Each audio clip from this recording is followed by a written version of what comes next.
Hence Q2FY26 earning call hosted by Ambit Capital Private Limited. As a reminder, all participant line will be in the listen-only mode, and there will be an opportunity for you to ask questions after the presentation concludes. Should you need assistance during the conference call, please signal an operator by pressing star then 0 on your touchtone phone. I now hand the conference over to Vidisha Sheth from Ambit Capital Private Limited. Thank you, and over to you, ma'am. Yes, thank you. Good afternoon, and on behalf of Ambit Capital, I thank the management of Metro Brands for the opportunity to host their Q2FY26 earnings call. We have the following members of management with us today: Mr. Rafiq Malik, Chairman; Mrs. Farah Malik Banji, Managing Director; Mr. Nissan Joseph, Chief Executive Officer; Mr. Kaushal Parekh, Chief Financial Officer; Mr. Mohit Dhanjal, Chief Operating Officer; Ms. Alisha Rafiq Malik, Whole-Time Director and President. I will now hand over the call to the management, Mr.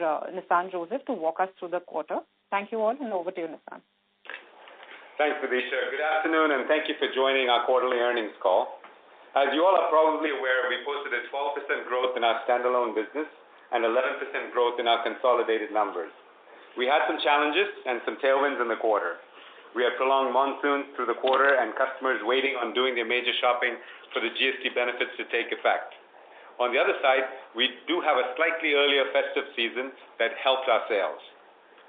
Through Q2, we also go through our summer end-of-season sales, and I'm pleased that we were able to drive sales growth while increasing our gross margins by 40 basis points over the previous year. On the EBITDA side, we grew it by 12% for the standalone and 10% for the consolidated business for the quarter, which is very much in line with our sales growth. India's accounting dampened our path due to the opening of 42 stores. We had 4 closures, bringing us to a net new store addition of 38 stores. Of this, we had 4 high-profile Foot Locker stores open in the quarter as well. I'm also pleased to note that we opened 10 Walkway stores, which is the highest addition of stores for Walkway in any quarter. We continue to invest in our core business as well. We opened a reimagined store format for Mochi in October in Ghatkopar, and the early results look good for this new store design. This is also the second quarter in a row that we have consciously spent almost 100 basis points more on our various marketing initiatives, thereby investing for awareness and intent to buy with our varied group of customers. Our e-commerce business continues to grow as it achieved a 39% growth across the multiple digital channels and contributes now a total of 14% to our revenue. We were also able to launch Clark's footwear into 200 of our Metro and Mochi doors, and it has done extremely well. We plan on expanding this to 300 doors in the next quarter. The GST changes have been very positive for our business.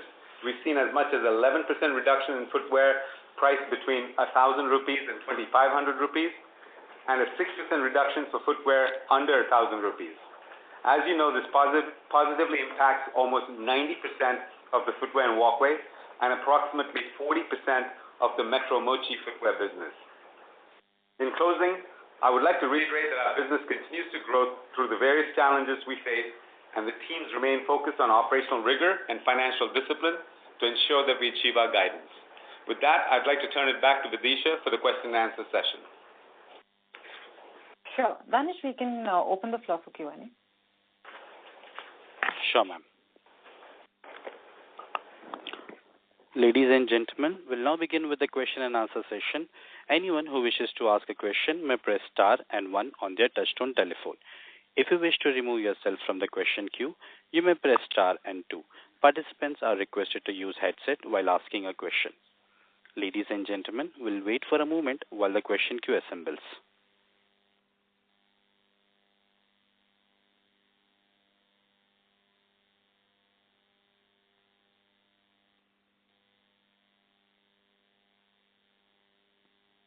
Our first question is from the line of Tejas from Avedius. Please go ahead.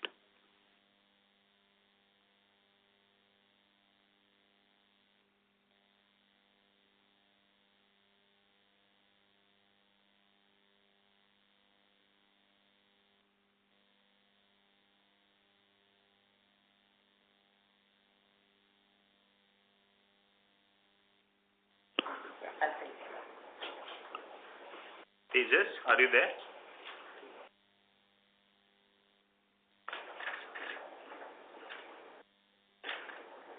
Danish, we can move on to the next question then.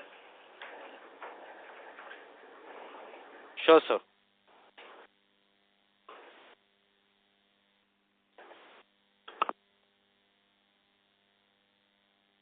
The next question is from the line of Gaurav Jogani from JM Financial. Please go ahead. Hi, am I audible? Yes. Yes, Gaurav. Yeah. Hi, Nissan. So my first question, is with regards to Fila. I mean, we understand in your presentation you have written that there has been some resolution to these BIS issues. But with respect to Fila and Foot Locker, at what stages are you right now? If you can, help us out with that. And for example, 1 year when you launched Fila, as per that, what is the benchmark that you have reached right now?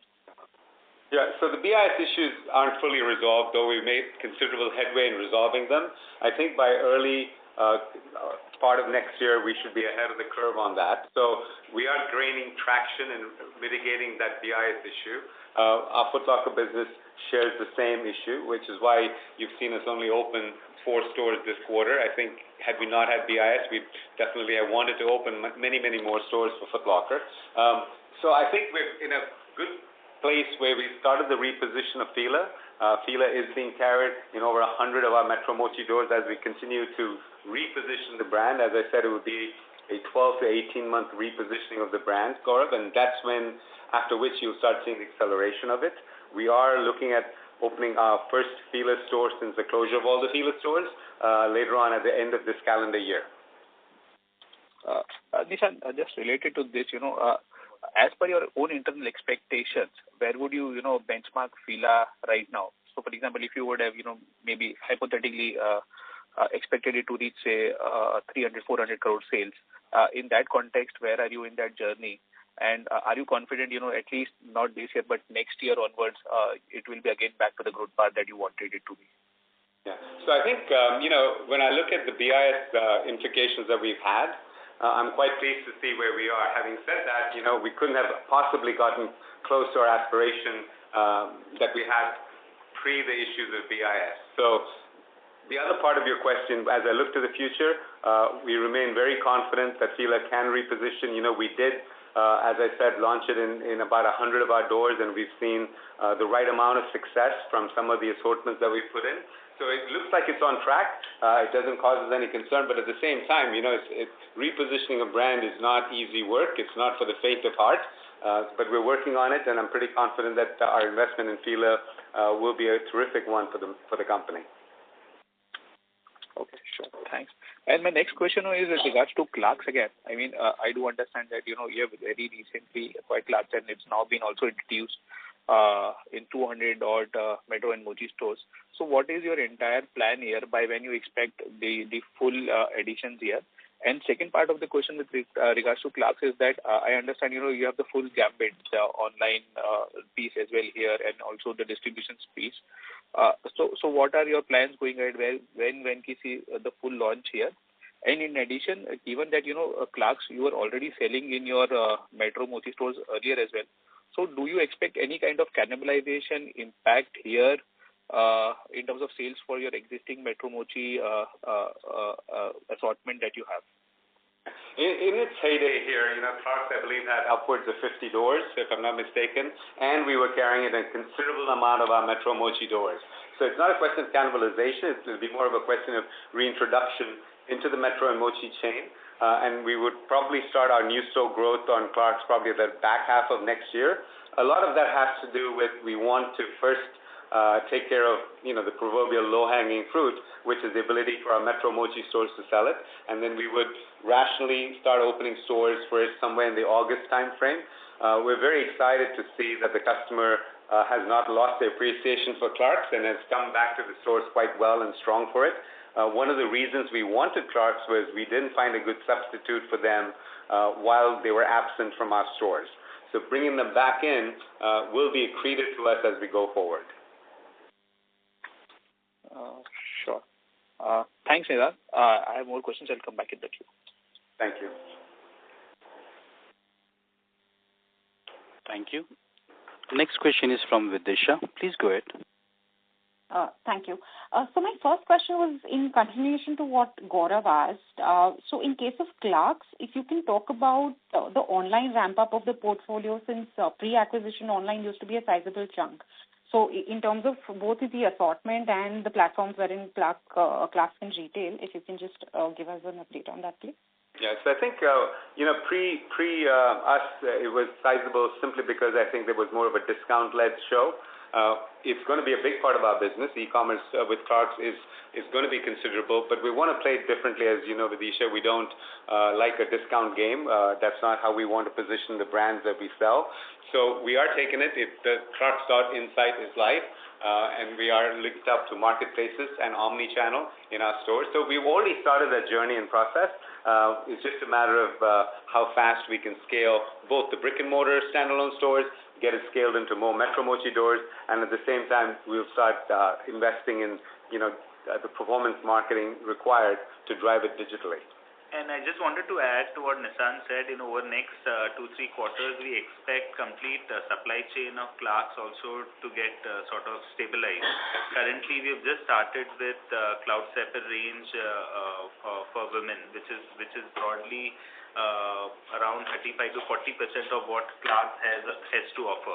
So, we expect all this new merchandise to sort of come in over next 2-3 quarters. And obviously, once that's stabilized, that's when we start ramping up both our stores and go full hog online as well. Sure, that's clear. The second question is if you all can shed some light on the consumption and demand outlook for the second half of the year. Well, I think when you look at it from a offset standpoint, we've gone through a couple of things over the last few festive seasons. One of them was the lumpiness caused by COVID. The second one was the erraticness caused by wedding date shifts and lack of wedding dates and so have you. The good news is we look towards this quarter, we see none of those factors coming into play. On the contrary, we do see the fact that the GST reductions have taken place to create and spur more demand for our products. So overall, we don't see any tailwinds, some headwinds from where we sit, and it should be a like-for-like quarter finally after many, many years. Noted. I have few more questions. I'll join back the queue. Thank you, ma'am. Our next question is from the line of Gaurav Jogani from JM Finance. Please go ahead. Yeah, thanks again for taking my question. My question is to Kaushal now. Kaushal, we have seen very aggressive expansion for Foot Locker stores. I mean, the 4 that got launched. In effect, if you see the square footage would be average 24,000 in total for all the 4 together. So how does this impact the depreciation and interest piece, and how should one forecast that going ahead? Good question, Gaurav. In fact, we've tried to highlight it in our presentation as well.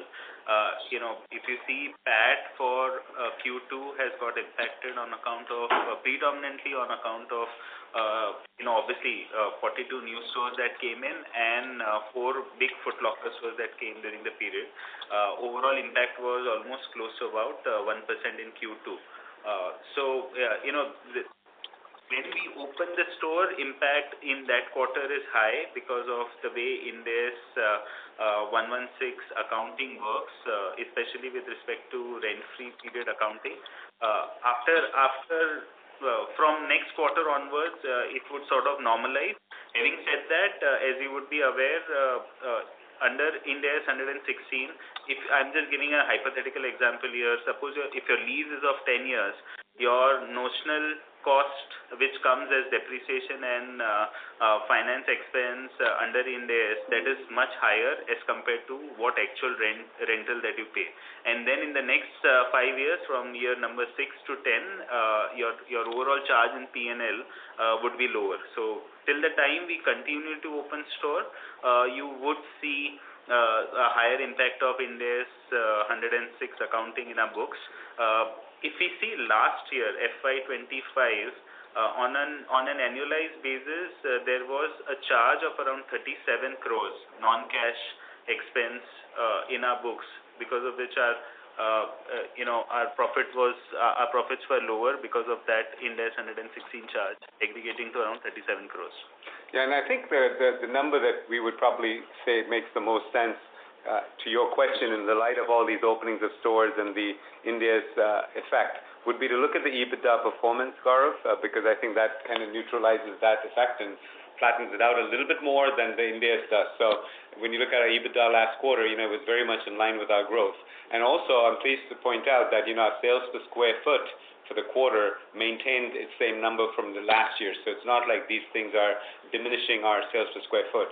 Having said that, if we grow more and more walkway stores, we are going to see that sales per square foot number start to move a little bit. But the bottom line is, we want to ensure that the EBITDA and the ROCE in our company stays intact. Sure. Sir, Nissan, just one thing allied to this sales per square feet thing. Given that the GST would also mean lower realization for the same footwear that you sell now, at least the 40% Metro Moti stuff. So does that in any way is expected to impact the revenue per square feet, though it might not impact the EBITDA per square feet in that sense? Yeah, logically, yes, Gaurav, to the extent of discount that we have passed on to the customer, our top line to that extent comes down. But as you rightly said, it will not have any impact on profitability. Next quarter, we'll try and give some details on that number too. Okay, sure. Thanks. That's all from me. Thank you. Our next question is from the line of Tejas from Avadius. Please go ahead. Hi, am I audible this time? Hello? Yes, you are. Go ahead. Yeah, hi, Nishan. Thanks. Yeah, Nishan, you mentioned in your opening remarks about GST-led benefits reviving sentiments. And we have also seen supporting policy moves earlier, like monetary easing, income tax cuts earlier this year. Do you think that the earlier interventions have also started translating into some demand recovery? And if we have to see in terms of footfalls, conversion, and bill size, are we seeing in any of these three levers that all those moves are kind of showing some recovery? Yeah, I think it's a multitude of factors. It's not just anything singular. Of course, all the things that the government has done previously from the tax code and things like that do help. So does the GST. So does normalization of business and getting away from the lumpiness of COVID a little bit. The last couple of years have been quite muted, but if you look at the growth over since pre-COVID, we've grown over 100% in sales. So I think a lot of those external factors and one-off events, and whether it's national elections that we had or other things that seem to affect business, those things don't exist in this quarter and also not for the following few quarters coming up. So it should be pretty steady streaming where it's all accretive and added to what we do. We've had a lot of variabilities, monsoons coming early, affecting business. We've had the GST people holding off at the same time and coming back and shopping. But the good news is I think we're past a lot of those things where you can see a certain normal trajectory of business come to light. Okay. Second, you mentioned that we are dialing up on walkway. So we have typically as a company operated in the premium segment, and then it comes very naturally to us. Not to say that walkway was not there before, but as we dial up there, how are we ensuring merchandise supply chain alignment? Because that's very execution heavy or cost sensitive segment. And if, let's say, as a customer, if I walk into walkway today, what kind of new value proposition versus what we were doing earlier I should expect, and what is your core customer profile there? What are we targeting? Is there any regional bias there, or is it targeting the same cohort's mass and audience? So let's talk about the target consumer first and foremost, right? We are targeting customers more in tier 2 towns. Not saying that customer does not exist in metro cities, right? So there is that customer that exists even in Mumbai, but that's not where we want to focus our growth. And it's the tier 2 towns, further down the pyramid of the consumers in India. We also think that's a play where we're able to start tapping into the unorganized market, and which is, as you know, in our business, in our industry, it's It's almost 70% of our business is done in the unorganized market. And it's also for that aspirational customer. Listen, aspirations vary by your social demographics, right? And there's people that aspire to move up from unorganized to organized, from organized to mass premium to mass premium to premium, and so on and so forth. What we want to do is to ensure that we are offering formats that can cater to a vast majority of Indians over the next few years.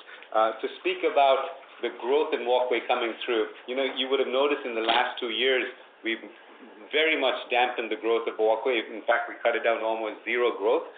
As you rightly pointed out, it is a different business model. It has a different cadence to it. It is definitely heavy cost and throughput focused. And we had to get those models right internally. And that's why we kind of took a breather, got that right. We weren't sitting on our thumbs as it might have appeared from the outside. And today I believe we're confident that we found the model that we can now scale relatively quickly. As you know, we don't do anything in a rash hurry, but we can scale quite quickly in this space. Got it. That's all from my side, and Diwali wishes to you and the team. Thanks. Thank you. Thank you, sir. The next question is from the line of Samir Gupta from IFL Capitals. Please go ahead. Hi everyone. Good afternoon, and thanks for taking my question. So first question is on Foot Locker. Now I understand it's still early days, but we still have one store which is almost about 1 year of operations now. Just a sense on what is the kind of throughput that it is clocking. Is it materially higher, in line with overall blended company average? Any color you can give on it will be helpful, sir. So it definitely is clocking well for us, but don't forget we've had that BIS impact that has limited our ability to maximize the opportunity that Foot Locker presents. From a metric standpoint, from a productivity sales per square foot, despite it being much larger stores than the rest of our chain, that's very much in line. It's not going to be diluted there at all.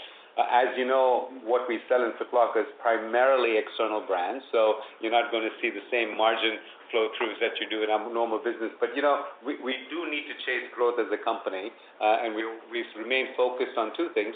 One is that we want to be sensitive to margins, but we want to grow. And number two, we want to take care of a majority of the Indian consumers' footwear wardrobes. And to do that, you have to play in different spaces, and some of them come at different margins and different flow-through of profits.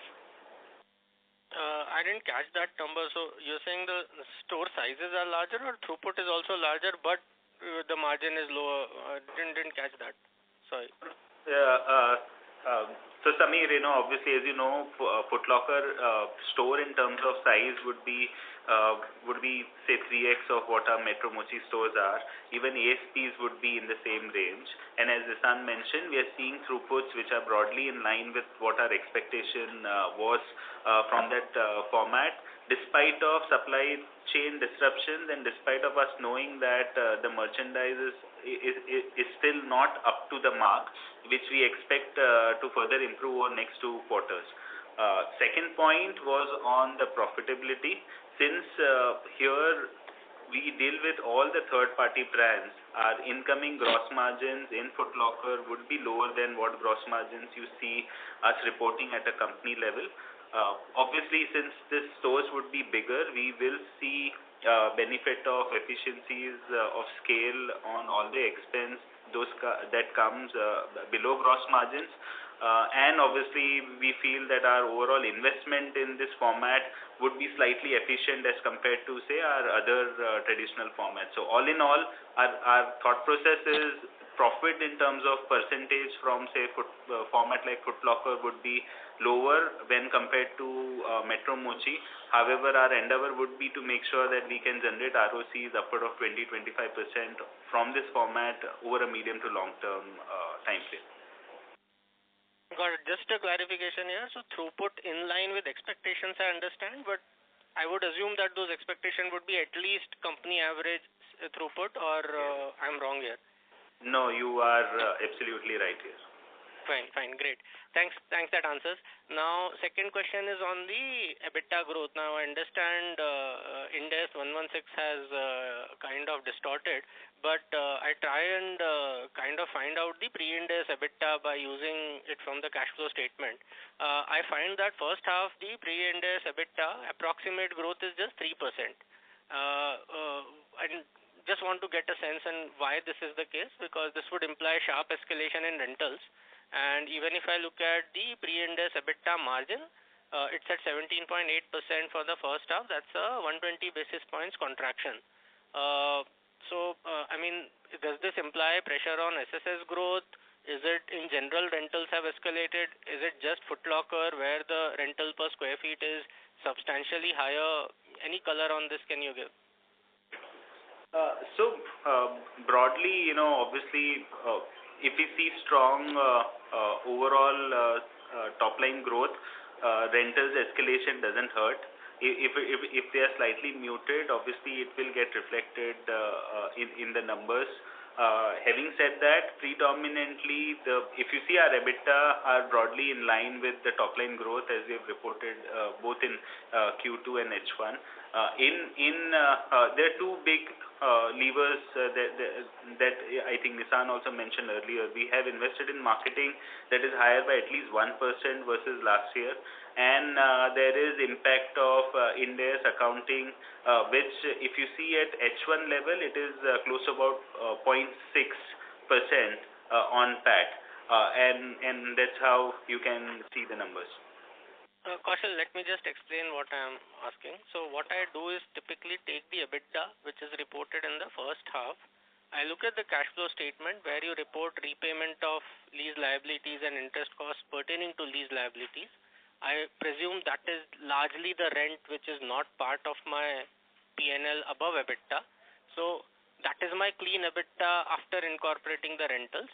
Marketing cost, 100 basis points higher, is already incorporated in the reported EBITDA.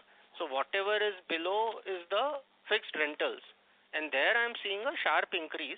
And fine, top line growth is higher, I understand, but even the EBITDA growth adjusted for this is just 3%. So rentals are growing faster than a high top line growth as well, right? Samir, I answered that question. I mentioned the same thing, that when we see slightly muted top line growth, obviously that means your rental increase is slightly higher as compared to what your overall growth from the store is. So there is slight increase in our rentals. Our rental range generally what we say is around 13 to 15%. We have seen it move up slightly, and that is reflected in the numbers. Got it. So basically it is a function of lower sales growth or top line growth, and that will get addressed with the uptick in demand and GST reductions, etc. Yeah, and also important thing to note here is H1 for us is 46% of annual revenue. So you see lots of normalization also happen in Q3, Q4, because these are quarters where our revenues are higher. And your rentals, say if rentals are fixed, they remain the same, and then you see improvement in overall rent to revenue ratio for the store and for company as a whole. Got it, Kaushal and Nissan. Thanks for answering very clearly, and happy Diwali wishes to all of you. Thank you. Same to you.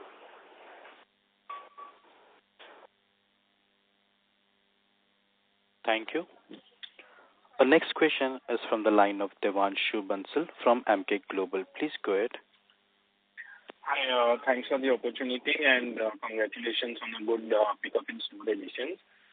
So firstly, I wanted to understand, in first half, our inventory has increased by about 150 crores, and we've done a capex of about 60 odd crores, and overall we have opened about 60 odd stores, right? But obviously there must be an increase in inventory in anticipation of festive. But I just wanted to check overall, if we see it's about 235 crore of additional capital employed in the business, and we opened say about 60 odd stores. So I just wanted to request you if you could just provide a breakup in terms of inventory increase in existing stores, or comment if there is increase in general inventory employed at the store level. Devanshu, right way would be to compare. Every year you see our inventory goes up slightly in September This is in preparation for the season period that's going to come in Q3 and Q4. Right? If you compare it with September 24, our overall increase, I think, is around 80-85 odd crores. Second point is obviously the inventory that we carry is also in line with all the new store additions that we are planning to add over next 2 quarters. And also, the new formats that we have started. So take, for example, we started with Clarks. We launched 4 Foot Locker stores. So, there is some inventory that you carry even for those formats. Although we have just filled the stores, sales from that store from those formats is going to come from here. So it's a combination of all these 3 factors that has led to slight increase in inventory. Also, Kaushal, if you could comment on CapEx, because there that normality will not be there, right? So we have opened 60 stores. Typically, CapEx was between, say, 50-60 lakhs for formats like Metro Mochi. So here also it is slightly on the higher side. So if you just throw some light on that as well. Yeah, so there are 2-3 points here. Capex for Foot Locker stores are significantly higher than what we incur for Metro Mochi. That is one. We have opened 60 stores. We also have renovated few stores. So it's a combination of all these 3 factors that is leading to that capex cost of around 60 crores during the year. There's no increase as such in the average expense that we incur for our other formats like Metro Mochi. Those are broadly in the range as we used to incur earlier. Fair enough. One more thing I wanted to check, if you could throw some light on like-for-like increase in inventory at the store level. So if you could give some color on that. So suppose whatever a typical Metro store was carrying at September end last year, now what is the increase that we've done at the store level? I don't. If you see like-to-like store, there won't be any significant change. Somewhere in that range of 6.5-7 months of inventory is what we carry in any particular store.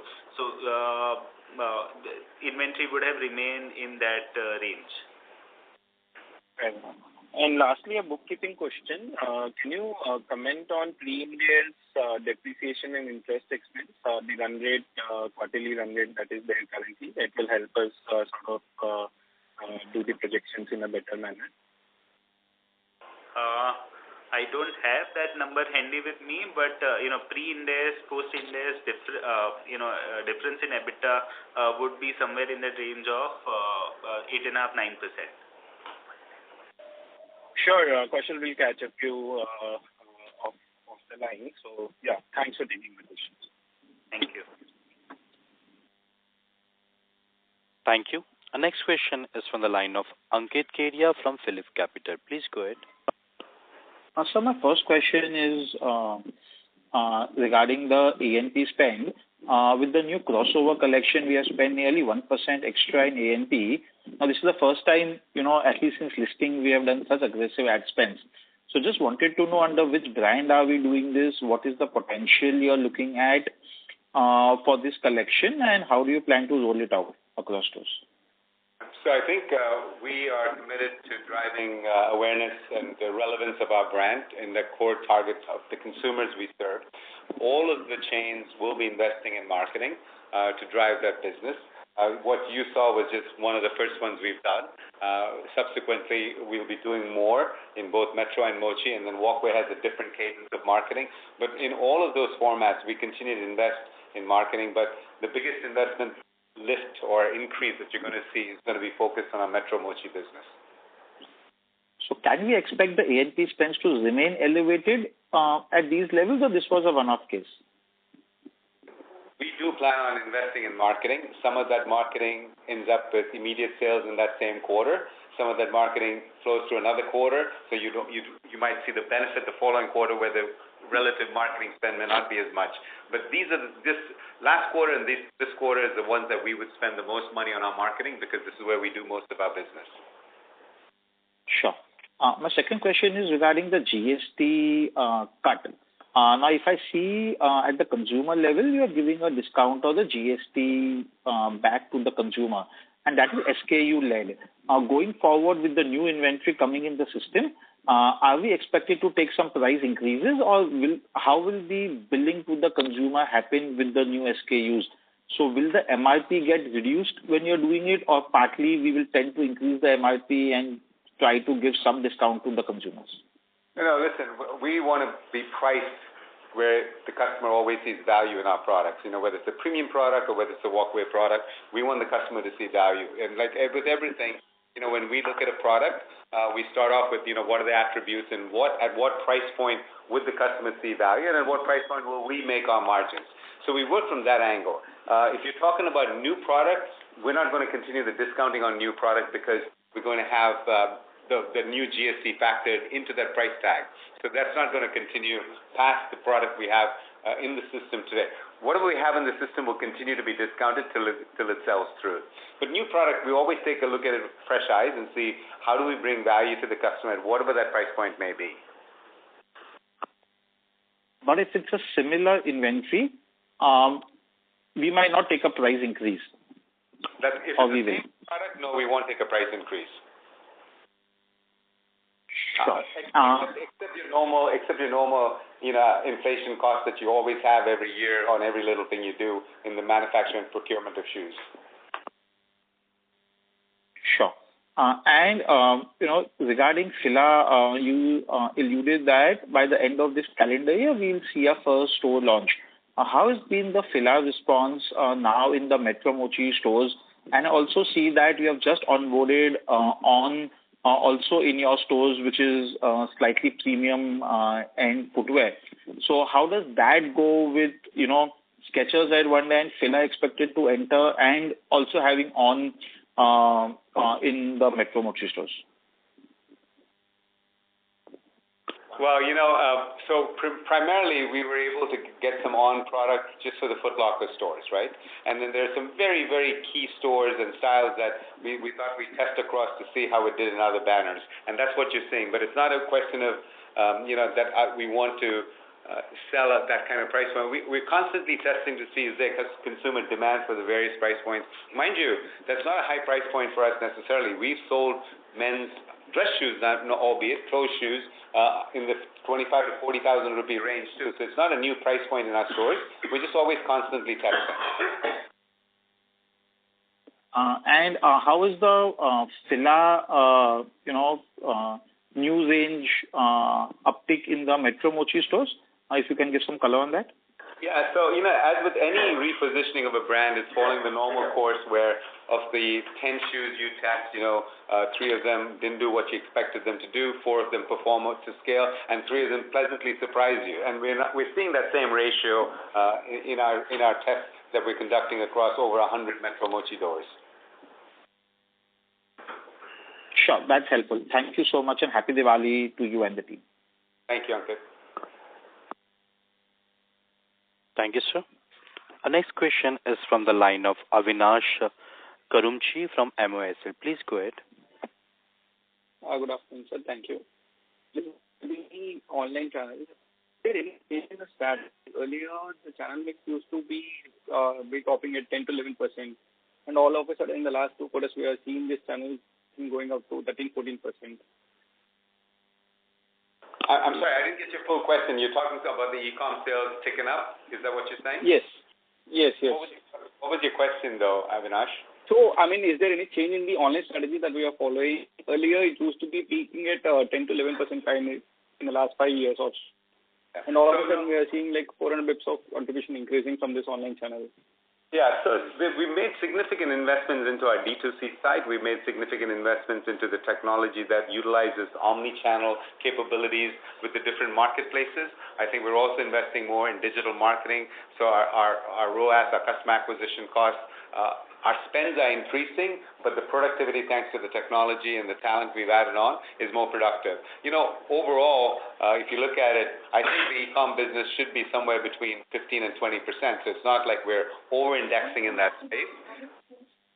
but we don't want to rush into that space and do it at the cost of discounting and not having a full premium range in those stores. So what you're seeing is the effect of some of the investments we've made in the digital space. Got it. But if I had to look at it like, say, suppose in 3 years or 5 years time frame, what would be the contribution would look like from the e-commerce mix? Well, I think, like I mentioned, somewhere in the 15% range, 15 to 20% range is the right thing for a brand like such as Metro, because it is a well-known brand. You also saw in the last couple of, this is when they go through all their big billion-dollar sales and all the, end of reason sales and so on and so forth. But to answer your question, at a longer term, I think a healthy e-commerce business in our space for our kind of consumer, for our kind of brands and banners that we own, is somewhere in the 15 to 20% range. Okay, got it. And this distribution of the mix, is it same across the brands, or is it just because recently the Fila, Clark, and these other parts that we are doing, are they the reason that the sudden jump in the increase apart from the investments that we have done? So the investments we've done are primarily focused on our own brands of Metro and Mochi, and that's where we're seeing the growth come from. Not saying we're not seeing growth in Fila, not saying that Clarks hasn't been a good addition to it. And we, for example, Walkway, we don't sell directly online. It is strictly done through the marketplaces.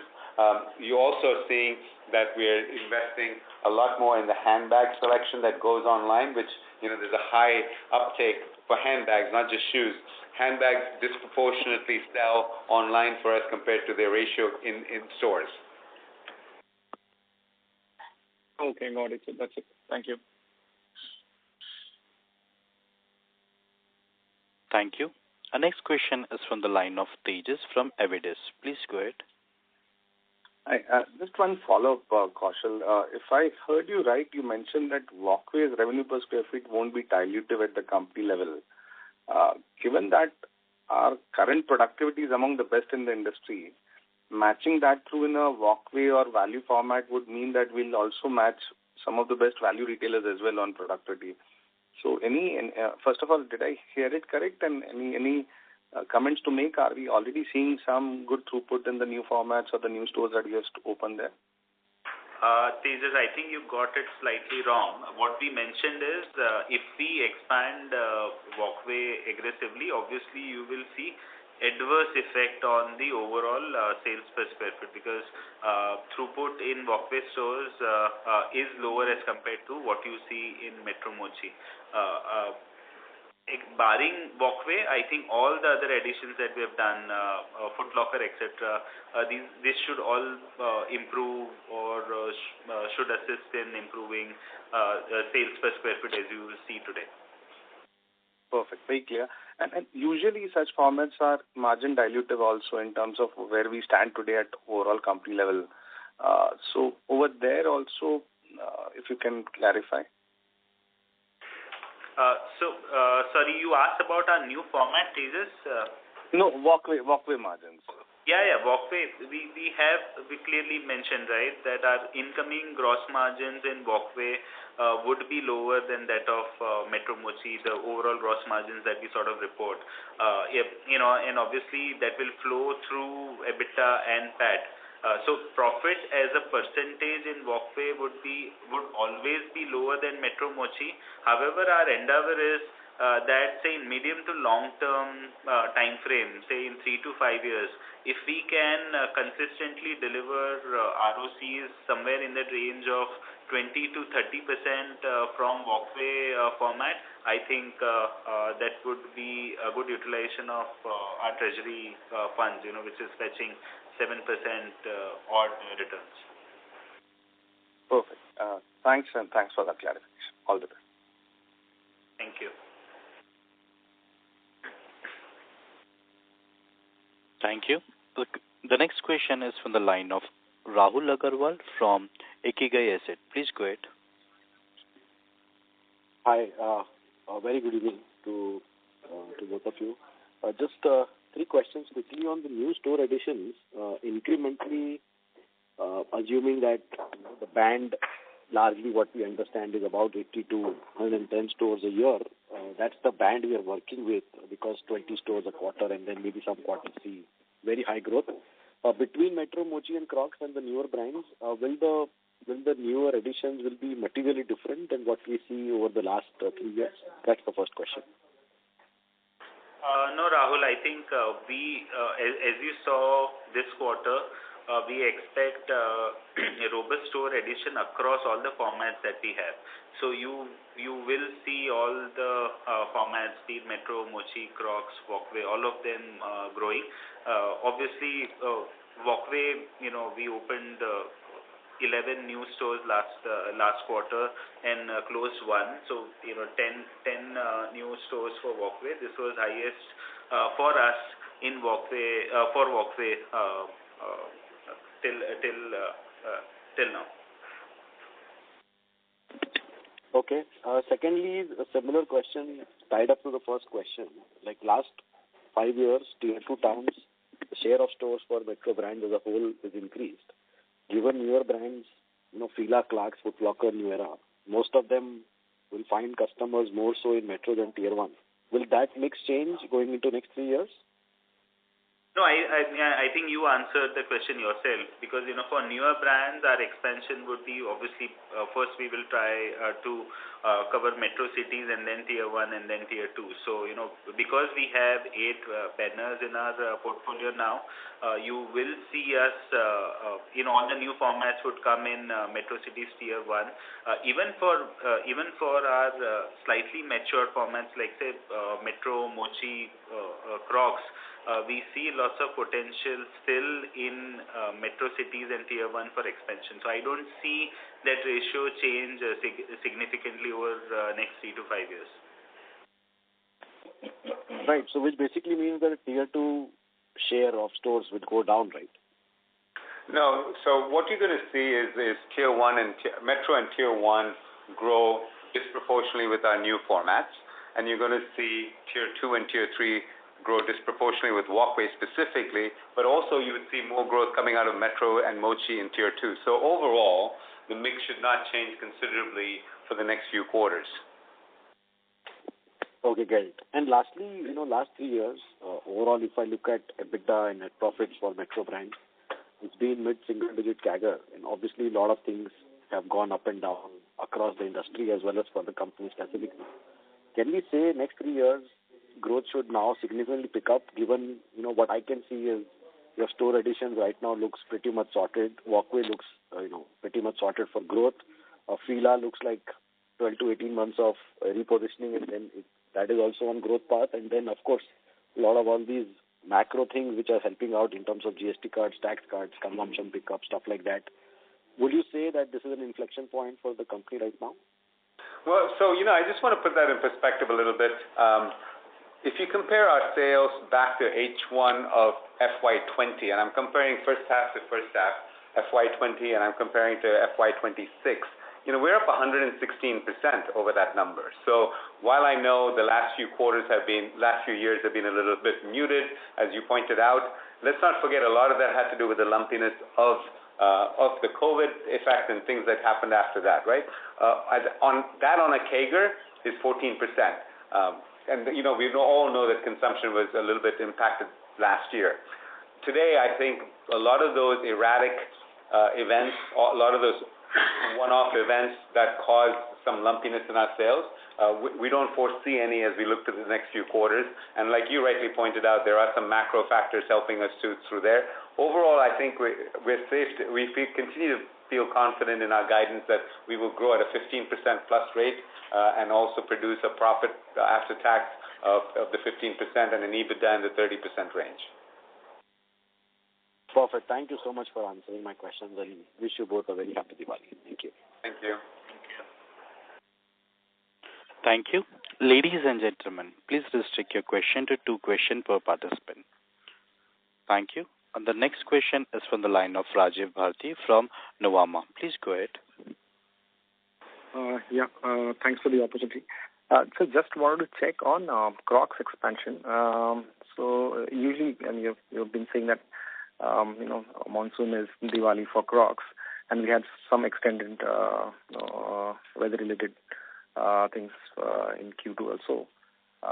So what is the contribution of, let's say, Crocs as of now, and what are the expansion plan here? So we don't break out those granular numbers, but what I can tell you is, we're not going to open stores in the middle of Christmas, and in the middle of Diwali for Crocs, right? So we did most of our openings for Crocs prior to that, and we're going to continue to grow Crocs as we go forward. We feel good about where the brand is and where it's going, and it's performing well for us. So I don't see any reason to in any way see a disadvantage for Crocs runway for growth. So the question is, can we get back to, let's say, 20, 25 store additions like we used to see before? Rajiv, 10% network addition even for Crocs for next 3 to 5 years is easily possible. Sure. Thanks a lot. That's all from me. Thank you. Thank you. Our next question is from the line of Akhil Parekh from BNK Securities. Please go ahead. Hi. Thanks for the opportunity. Just continuing on the growth part, right? As Nissan, you highlighted that we have grown at 14% CAGR over the last 5-6 years from FY20. But if I look at last 2.5 years, the growth rate has been kind of subdued at 11.6 and 10% for first half. Is there any case of market share loss to some of the D2C players or online-only players? It's difficult to comprehend that the growth rate has been quite subdued for 2.5 years. That's my first question. Akhil, I'll take that one. If you see last year's comparing it with FY23, and we all know, right, FY23 was one of the bumper years for retail industry, wherein we saw COVID after COVID reopening, pent-up buying very fast, right? And hence that is one of the reason why we see slightly muted growth in last 2 years. And in fact, that's why Nissan mentioned. Can you go on mute, please, for a second? Thank you. Go ahead. And that is the precise reason why Nissan mentioned that it would be better if we compare this growth over slightly longer period, taking out COVID out of the equation, and that's where we see a healthy growth runway. Okay. So from SSG perspective, I know we don't provide the SSG number, but what would be a sustainable range of SSG growth one should expect in our business at the scale what we are at right now, basically? So if we take slightly longer periods, say 6 years or say 10 years, all our formats have generated or given SSGs of somewhere between mid to high single digits. If you don't grow that much over a period of time, your profits will start showing it, right? And you have seen our profits have in fact grown over the years. That clearly shows that we have been able to achieve SSGs at a percentage which is higher than the normal inflation that you otherwise see in the economy. So I think that is a sustainable SSGs that we would target going forward. Also with respect to us, you need to understand the perspective in which we should see SSGs, right? Our growth strategy is, I'll give an example here. We generally go into a new town, we start with metro, okay? As soon as say a metro store starts doing 30-35 lakhs revenue, we top it up with Mochi.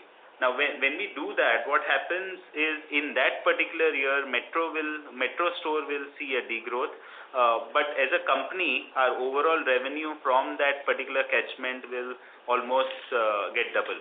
So that is one of the reason why we feel 5% mid to high single digit SSGs are very healthy in our case. Yeah, a lot of it is, we talk about the self-cannibalization effect internally, and we think it's healthy because we are taking oxygen out of the market for our competitors. Crocs is a good example. One of the ways we opened Crocs was just to see what the Metro Mochi were doing in Crocs, and we put down a Crocs store right next to it. Of course, that would hurt my SSGs in the Metro or the Mochi store because they would have been doing a reasonable number in sales from Crocs. So a lot of times, what you also see as those SSGs only coming in mid to high single digits is caused by us. But that's how we want to grow. We want to grow by backfilling markets. We want to go by clustering markets, and that often has that cannibalization effect. The risk is always mitigated when you do that as opposed to when you go to greenfields markets. Sure, this is very helpful and very detailed. My second and last question is on the Walkway brand. Usually what we have seen in footwear, right, the value format, if you have your own manufacturing setup, that's when it becomes highly profitable. Would that be a challenge for us in a Walkway given that we are completely outsourced model? That's my last question. No, it hasn't been, to be quite honest with you. And, I think we're confident that we can extract the margins we need to keep that business profitable and return a healthy return on capital for us. We haven't seen that being a distinct advantage, even in the value segment for a manufacturer. But, everybody plays the game a little bit differently. I think our deep operational rigor is able to keep costs down in that sector much better than a manufacturer would be able to keep costs down on the retail side. So it's a trade-off. We're good at retailing, and we want to stay focused on retailing and building the brand of retail. And, Walkway is building its own reputation as a great brand. Sure. So from ROC perspective, it will be broadly similar. Is that understanding correct for Walkway versus other brands? No, I just answered that question. Our endeavor is that over medium to long term, which is like say 3 to 5 years from now, we want to make sure that Walkway as a format on a standalone basis generates ROCs somewhere in that range of 20 to 30%. Okay. Thanks a lot and best wishes and happy Diwali. Thank you. Same to you. Thank you. Our next question is from the line of Ankit Kedia from Phillip Capital. Please go ahead. So just one question. In Crocs, we have a buy and sell model. We would have paid higher GST out there. With the GST coming down now, at least for sub 2,500, for other products as well, there would be a mismatch in working capital. So with this now coming in, how much is the working capital increase you see because of input credit not getting fully utilized? No, we don't see that problem in our case, Ankit. With us, all the inputs, in fact, closing input GST balance at each month end is just for inputs that we have with respect to goods that we have purchased in the last month, and that gets utilized when we make a GST payment on 20th of the next month. Even with the GST reduction, our input GST themselves will also come down. So considering that, we don't see any inverted duty related issues to creep for us. Sure, that's helpful. Yeah, Kaushal, thank you. Thank you. Thank you. Our next question is from the line of Shraddha Kapadia from SMIFS Limited. Thank you. Hello. Yeah, am I audible? Yes, you are, Shraddha. Yeah. So my main question is with regards to the e-commerce. So if you could help break down the growth between own website versus the marketplaces. So in terms of growth, Shraddha, in H1, both our own website and marketplaces have shown similar growth. In terms of overall contribution, obviously marketplace they have a dominant share. Around 20% of sales comes from our own website and 80% comes from marketplaces as of today. Sure, thank you so much. Also, if you could give store additions plan for the second half and FY27. So we typically don't get fixated on a number, Shraddha. What I can assure you is that we are absolutely fixated on opening as many profitable stores that make sense for all of our banners. And I think last quarter we've shown that we will continue growing, and we'll only grow when it's right for us and in the right way possible. But we tend not to get fixated on a number. Okay, sure. Thank you so much for answering the questions and happy Diwali to all of you. Thank you. Thank you. Our next question, the last question is from the line of Risham Mehta from Green Edge Wealth. Please go ahead. Yeah, thank you. Just two questions. One is, the online channel. Would the EBITDA margin there be similar to other channels? Asking this as, the salience there is expected to increase. And the second one is on the volume growth. So how essentially, of course, we are a premium player. So is volume growth also an important KPI for us in footwear? And what are the volume growths, that we typically would like to see? The first question was on the online segment. Our EBITDA margin there currently is slightly lower than what we see in the offline channel. But we can proudly say that maybe we are among those handful players who treat this business in a different way and for whom the business is actually profitable. For many of the players, e-com business may not be profitable as of today.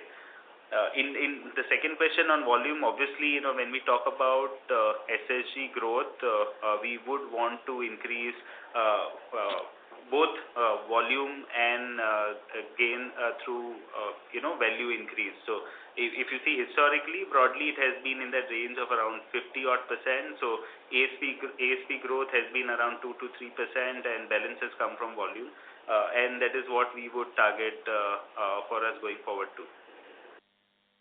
So basically a 10-12% kind of a volume growth and 3-4% kind of a value growth, right?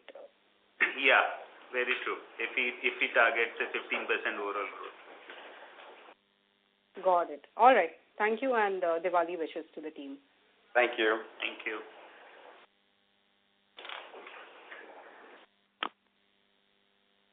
Thank you. That was the last question.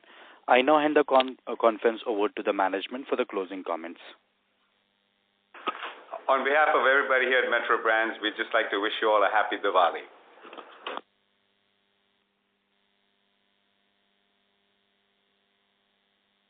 Thank you. On behalf of Metro Brands and Ambit Capital Private Limited, that concludes this conference. Thank you for joining us, and you may now disconnect your line.